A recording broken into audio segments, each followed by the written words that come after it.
Olá, meu nome é Paulo Cogos e esta live é uma live que eu já fiz ontem, mas o YouTube excluiu, por motivos técnicos. Existe inflação boa e deflação ruim? Essa pergunta que eu quero responder nessa live. Nós, economistas da tradição austríaca, sabemos que, sistemicamente falando, a inflação, a expansão artificial da oferta monetária, é ruim, ela é praticada pelos governos e ela distorce os preços. Faz com que o capital seja mal investido e gera os famigerados ciclos de boom e bust, além de causar distorções no tecido moral da sociedade.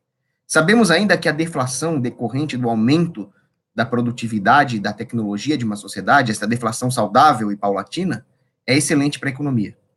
Mas podem existir casos em que exista, sim, uma inflação boa e uma deflação que, embora não seja ruim per se, é resultante de eventos ruins.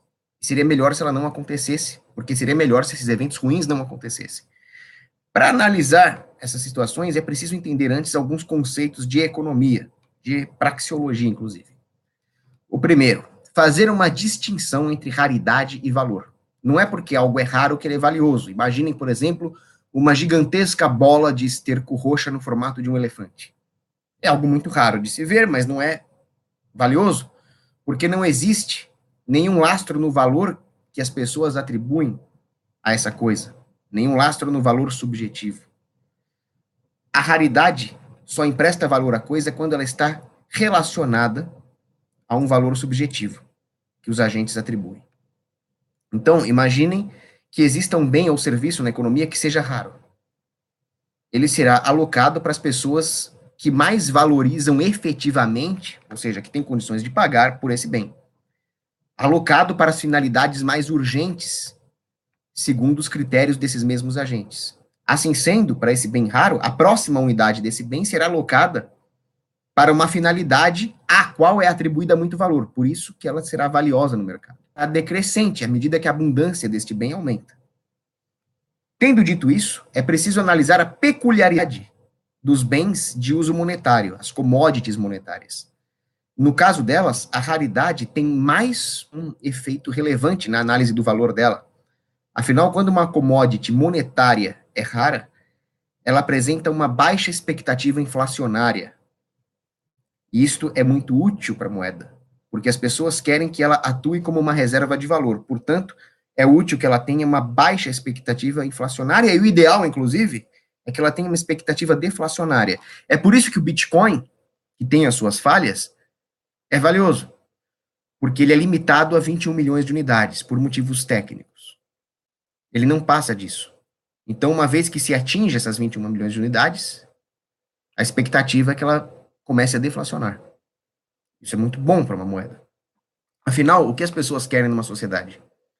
Elas querem armazenar o valor que elas geram na sociedade numa commodity capaz de ser empregada como meio de troca.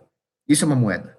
Então, a moeda funciona como um capacitor, para fazer uma analogia com a eletrônica. Você não gosta de armazenar a sua energia gerada num capacitor? A moeda deve ser assim. Por isso que é bom que ela tenha uma expectativa deflacionária. A moeda, ela possui diversas características que a tornem empregáveis como tal. Basta ver aí o teorema da regressão de Menger. As moedas emergem espontaneamente no mercado quando elas apresentam essa característica. Aliás, um parênteses, essa é a primeira live que eu estou fazendo no meu computador novo. Espero que esteja funcionando tudo bem. Com isso, a moeda exerce uma função que eu chamo de comunicação capilar. A comunicação capilar é a capacidade da moeda comunicar o legado econômico de uma civilização, todo o aparato econômico acumulado por uma sociedade, para o indivíduo. Ou seja, de forma capilar, de forma que o indivíduo consiga, com pouco esforço, realizar muitas transações para o seu deleite, para o seu consumo próprio. Sempre que ele queira. Portanto, a moeda precisa estar disponível. Tendo isso em vista, eu divido as características de uma moeda, a sua monetariedade, em dois grandes grupos. O grupo da disponibilidade e o grupo da reserva de valor. Aparentemente, parecem coisas contraditórias, reserva de valor e disponibilidade. Mas, com algumas tecnologias, é possível conciliar, produzindo, assim, moedas que realmente atuem como moedas, uma moeda forte, o que é essencial para a saúde de uma civilização, moeda forte. Por isso que toda vez que algum politiquinho vier falar que é preciso desvalorizar a moeda, atire nele. Use o M107 Sniper Rifle. A moeda atua como uma reserva de valor da civilização. Se ela for desvalorizada, nós temos uma corrosão da reserva de valor de uma civilização e um aumento da preferência temporal, o que vai fazer com que a sociedade seja cada vez mais pobre, cada vez menos intensiva em capital. Muito bem.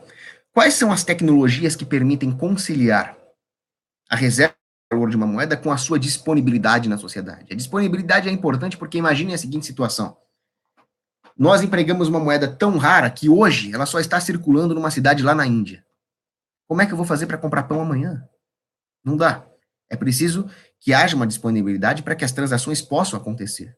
Quantas vezes vocês já não foram numa loja e o sujeito não tinha troco? Não havia, então, moedas disponíveis para mediar a transação e simplesmente a transação não foi feita, você desistiu da compra, você saiu perdendo e o comerciante também saiu perdendo.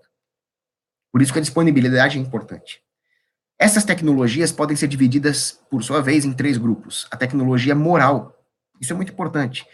Numa sociedade que puna firme os bandidos, que evite que os maus elementos adentrem a sociedade, ou seja, fronteiras fechadas, e que seja obediente aos princípios da moralidade judaico-cristã, numa sociedade dessa, provavelmente você vai poder andar com grandes quantidades de encaixe na rua, sem ser assaltado. Isso aumenta a disponibilidade da moeda, sem necessariamente ter que aumentar a quantidade dessa commodity que é prospectada. Embora isso tenha efeitos importantíssimos de longo prazo numa civilização, para nossa análise de inflação e deflação, talvez não seja o fator mais relevante a curto prazo. Analisemos, então, as tecnologias gerenciais, as maneiras de administrar a moeda. Os cavaleiros templários, na Idade Média, criaram uma inovação nesse sentido, que eram os títulos resgatáveis, os papéis. Então, era possível ir até a Terra Santa sem ter que carregar uma imensa quantidade de ouro metálico. Era possível depositar esse ouro nos bancos dos templários e caminhar com papéis, títulos resgatáveis, muito mais leves, muito mais portáteis, o que aumenta, portanto, a quantidade de encaixes. Mas o que eu diria que é o mais interessante é a tecnologia informacional. A tecnologia informacional reduz a quantidade de encaixes que o cidadão precisa para realizar as transações que ele deseja. Um exemplo, o cartão de crédito. O cartão de crédito facilita as transações de forma que as pessoas tenham que andar com menos dinheiro nos bolsos para ter a mesma rotina de consumo que antes. Uma excelente tecnologia. Muito bem-vinda, obviamente. Mas esta tecnologia do cartão de crédito causa uma inflação, causa um aumento de preços, ainda que temporariamente. Este aumento de preços é ruim? Esta inflação é ruim? Não. Esse tipo de inflação foi descrito pela primeira vez pelo grande economista Joseph Salerno, que eu considero um dos maiores economistas vivos hoje. O primeiro efeito é evitar uma escassez. Pensem o seguinte, com o advento da tecnologia de cartão de crédito ou outra tecnologia informacional que facilite as transações, no longo prazo, é claro que ela terá um aumento do capital da sociedade. Mas no curto prazo, não houve um aumento na quantidade de fábricas, de tratores, de máquinas, de robôs, de tecnologia de produção na indústria química, na indústria automotiva, não houve um aumento da produtividade da terra por hectare. Então, a capacidade da sociedade de prover bens e serviços, o capital acumulado é mais ou menos o mesmo. O que mudou foi a tecnologia de transação. Mas as pessoas demandam menos dinheiro. Se elas demandam menos dinheiro, é claro que haverá uma desvalorização do dinheiro. E esta relação entre a quantidade de capital disponível na sociedade e a demanda real das pessoas por encaixes deve ser refletida no sistema de preços. Portanto, um aumento de preços, que evita a escassez. Vamos supor que o governo controlasse os preços. Vamos supor que eu inventasse uma tecnologia de transações inovadora, um cartãozinho assim, que você faz blip, blip, e a transação é feita sem nenhuma taxa. E o governo entrasse e controlasse os preços. Todo o controle de preços, isso é um axioma da Escola Austríaca de Economia, gerará escassez. Então é bom que os preços subam para evitar essa escassez e para distribuir melhor os bens. Caso ela não acontecesse, as pessoas que mais rápido chegassem às lojas para consumir sem muito critério ganhariam esses bens. Então, o mercado é criterioso, é disciplinador e ele tende a uma justiça, porque ele distribui os bens corretamente. Essa subida de preços faz isso. Além disso, aumentará o fluxo de poupança. Se as pessoas não precisam andar com tantos encaixes no bolso, elas podem poupar esse dinheiro. Com mais poupança, haverá uma queda natural da taxa de juros que viabilizará investimentos e projetos. Além disso, o fluxo de poupança dessa sociedade será menos fragmentado, o que reduzirá o custo de transação para conciliar poupadores e investidores. E sem o risco moral que existe quando essa desfragmentação da poupança é forçada pelo Estado, criando grandes corporações e conluios de bancos de investimentos. Ela aconteceria naturalmente com esta tecnologia e com esta inflação natural. Além disso, uma commodity metálica pode ter usos não monetários. Peguemos como exemplo o ouro.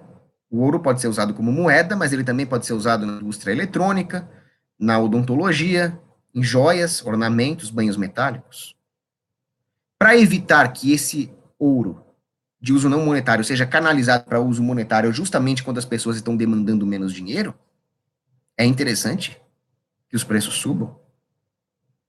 É interessante que os preços reflitam a desvalorização do dinheiro causado por uma diminuição na demanda. Então, tudo isso serve para disciplinar o mercado, para racionalizar a alocação de recursos. Um outro tipo de boa inflação que pode acontecer é quando acontece a destruição de capital. A destruição de capital, obviamente, é ruim. Só um keynesiano, que é um psicopata, um palhaço que não deve ser levado a sério em debate econômico, acha que destruir capital é bom. Uma guerra, um desastre natural, uma invasão alienígena, destruirão o capital. Se há menos capital disponível, o capital está mais escasso, o sistema de preços deve refletir essa escassez, aumentando o nível de preços.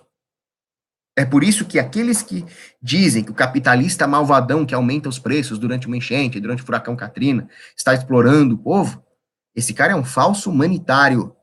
Os preços devem subir livremente, inclusive para atrair ofertantes e resolver o problema da escassez. Do contrário, só os fortes, rápidos e bem informados consumirão os poucos produtos que restam, num caso de desastre. Não haverá uma disciplina do consumo. Até a caridade, que deve ser feita, um dever moral, ela precisa ser racional, ela precisa ser economicamente racional e avaliar a disponibilidade dos recursos com preços racionais. Então, a própria caridade depende de um sistema de preços livre de intervenções estatais. Então, aqui nós temos mais um exemplo de uma boa inflação. E aí, meditando sobre isso, eu pensei em deflações ruins. Não existe deflação ruim. O que existe é uma deflação que não deveria acontecer, que é uma resposta do mercado, uma reação do mercado, que mitiga os danos de uma intervenção governamental, mas que seria melhor se nada disso acontecesse, se o governo simplesmente não interviesse na economia. O primeiro caso seria o contrário do advento daquela tecnologia informacional que facilite as transações econômicas. Seria, por exemplo, o governo tolher essa tecnologia, taxar ou regular essa tecnologia. Ou seja, vamos supor que o governo aumentasse, por decreto, as taxas que incidem sobre as operações no cartão de crédito. Seria o efeito oposto de uma tecnologia informacional que facilite as transações. As pessoas teriam que demandar mais encaixes, haveria mais encaixes no poder do público para compensar essas taxas. Isso geraria uma deflação. Mas seria melhor se ela não acontecesse, se ela diminui a capacidade dos bancos de gerar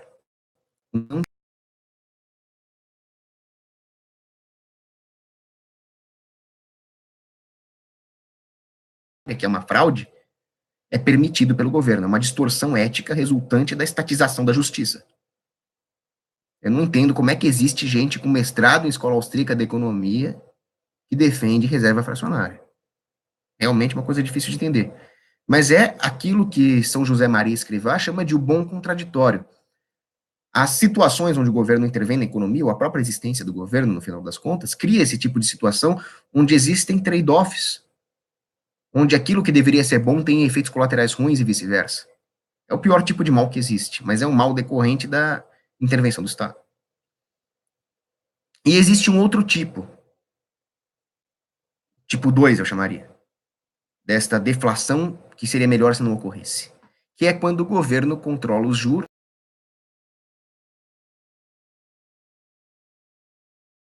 Os juros são preço. Agora vai entrar o texugo. Alguém aí perguntou do texugo? Agora chegou a hora do texugo. Deixa eu apresentar para vocês o texugo. Esse é o texugo. Ele tá sempre com cara de quem tá discordando, né? Mas aqui ele só vai discordar dos keynesianos. Os juros são o preço da economia. É o preço do tempo. É preferência temporal. Dentre outros fatores que compõem a taxa de juros. É uma discussão imensa, inclusive dentro da escola austríaca. Mas o fato é que eu não sei qual é o preço certo de um texugo. Qual é o preço certo desse texuguinho aqui no mercado? Eu não sei. Qual é o preço certo desse repelente de insetos? Eu não sei. Nós deixamos com que as forças de mercado hajam e racionalizem esse preço. Se eu não sei, se eu sou incapaz de estabelecer o preço correto de um texugo, como demônios eu poderia estabelecer um preço tão importante e complexo da economia como a taxa de juros? Quem é o governo para se reunir, lá o Copom, e através de um instrumento de engenharia social, que na verdade é terrorismo financeiro, que é a Selic, manipular a taxa de juros? Óbvio que ele não vai acertar. Ele não é Deus para fazer um ajuste fino. Então, os juros sempre estarão artificialmente altos ou artificialmente baixos. Nós, economistas da tradição austríaca, já sabemos, já estamos familiarizados com os efeitos de um juros artificialmente baixos. E geralmente os governos gostam de fazer isso. Porque os governos gostam de se financiar através da inflação, então eles baixam os juros. Há um subsídio do crédito e há os ciclos de boom e bust. Os governos gostam de fazer isso. Mas é possível que os governos estabeleçam os juros acima. Se os juros estiverem artificialmente altos, haverá uma poupança forçada. O que vai acontecer se houver uma poupança forçada? Uma deflação. Mas não é uma deflação saudável, não é uma deflação decorrente do aumento da produtividade e da tecnologia de uma sociedade. É simplesmente o empresário tentando liquidar os seus estoques, porque estoques parados, todo administrador de empresa sabe disso, é dinheiro pegando fogo. Então isso não é bom para a economia? De forma alguma. Isso é mais um resultado de uma intervenção estatal. Além disso, as pessoas vão deixar de consumir. Alguns poderiam dizer que isso é bom para a economia. Muitas vezes eu concordo que o consumo é ruim para a economia. O que é bom para a economia é a produção. Seria bom se as pessoas obtivessem os mesmos efeitos consumindo menos. Ninguém aqui é keynesiano quebrador de janelas. Ninguém aqui quer cavar buraco e depois tampar. Mas o fato é que nós precisamos consumir, inclusive como uma forma de investimento. Comecemos pela nossa própria sobrevivência. Se eu não consumir comida e água, eu morro. Piadinhas com o meu sobrepeso. A parte é isso. Seria muito bom se eu pudesse obter os mesmos prazeres, os mesmos nutrientes, a mesma energia, consumindo menos quantidades de comida e água. Mas não é o caso. A economia consiste justamente em economizar recursos. De qualquer forma, nós temos que consumir. Esse consumo deve tender a ser o mais ordenado possível. Não virar um consumerismo que se perde, mas algo que realmente nos acrescenta para o futuro. Num livre mercado, a tendência seria justamente essa, porque haveria, então, um corolário econômico de uma antiga constatação da metafísica. O operar segue o ser. Operare sequitur esse.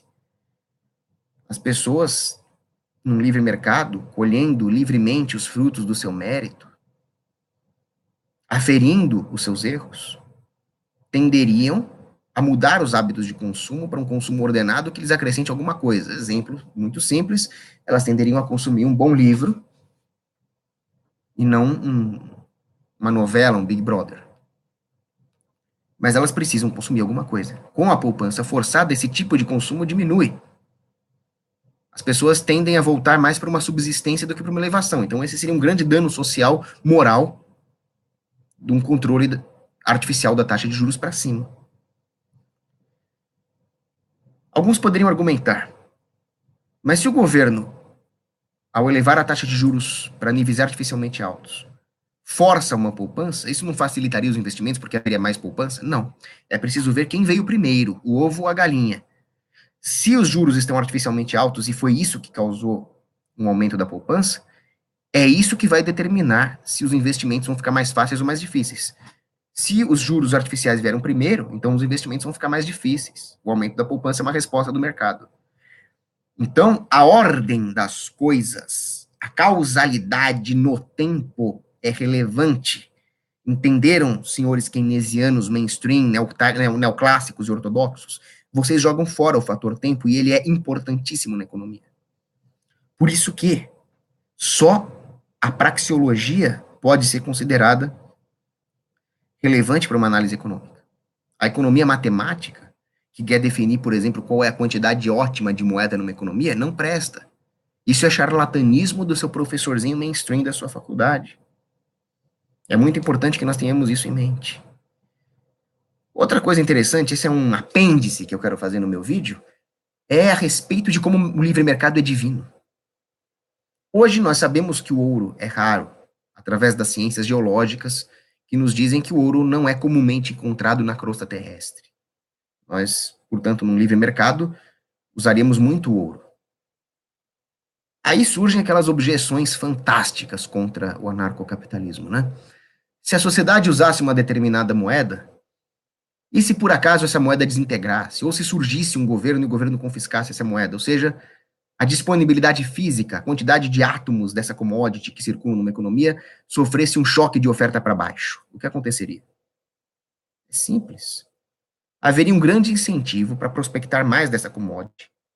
Novos projetos de mineração se tornariam viáveis.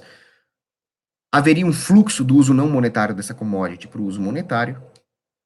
Haveria um aumento dos incentivos para pesquisar tecnologias que aumentem a disponibilidade dessa moeda sem aumentar a quantidade, a possibilidade de fracionar essa moeda em subunidades menores, ou de usar meios digitais, blockchain, para transacioná-las. Nós vamos falar um pouquinho mais de blockchain daqui a pouco. E se acontecesse o contrário?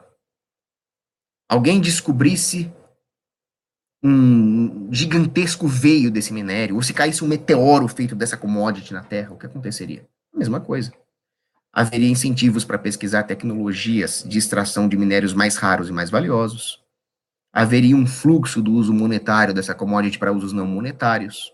Ou seja, o livre mercado ajusta isso. Outra distinção que nós temos que fazer para realmente fechar o tema e entender a situação é a distinção entre liquidez e monetariedade. Isso é importante de entender.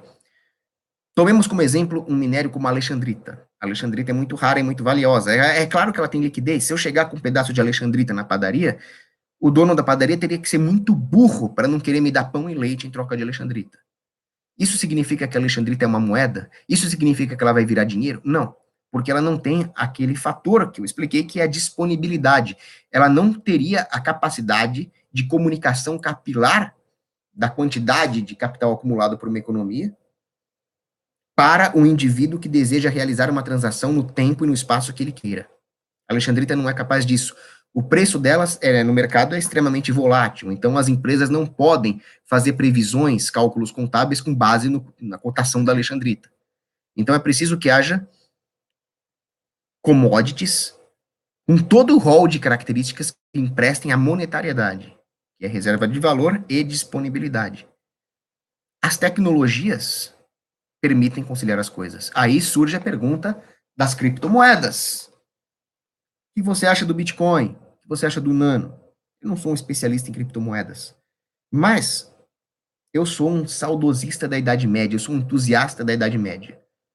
É fácil imaginar que se eu aprecio tanto a arquitetura gótica, o canto gregoriano, as cruzadas, as canções de amor e canções de amigo, é claro que eu também vou ser um gold bug no campo econômico. Eu tenho essa idiosincrasia do ouro. Eu gosto dos dobrões. Mas eu sei apreciar a inovação, a disrupção que é o blockchain, principalmente no que tange a capacidade do blockchain de preservar nossa privacidade financeira. Isso aqui é uma arma de guerra contra o governo. Isso é muito interessante. Mas eu, como gold bug medieval conservador, tenho uma reserva com as criptomoedas. Elas não têm um lastro de valor não monetário. Logo, eu imagino que o seu valor seja um valor composto por um componente especulativo, uma batata quente, Eu espero que as pessoas continuem valorizando o Bitcoin ou outra criptomoeda no futuro. E ele tem um valor artificial, útil, mas artificial, decorrente do fato de que o governo, hoje, é capaz de confiscar as nossas commodities metálicas, de taxar o nosso dinheiro, de impor o curso forçado de uma moeda fiduciária falsificada emitida pelo Banco Central. Então, diante de tantas ameaças e incertezas de regime,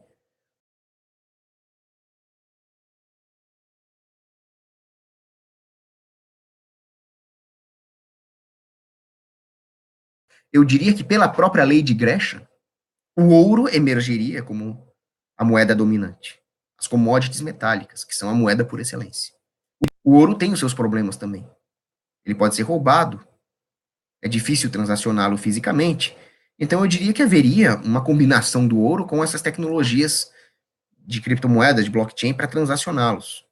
Já existe isso. Então, você pode usar as criptomoedas e o blockchain para transacionar títulos de propriedade sobre o ouro que estará seguro, armazenado em algum lugar, uma espécie de Fort Knox do livre mercado.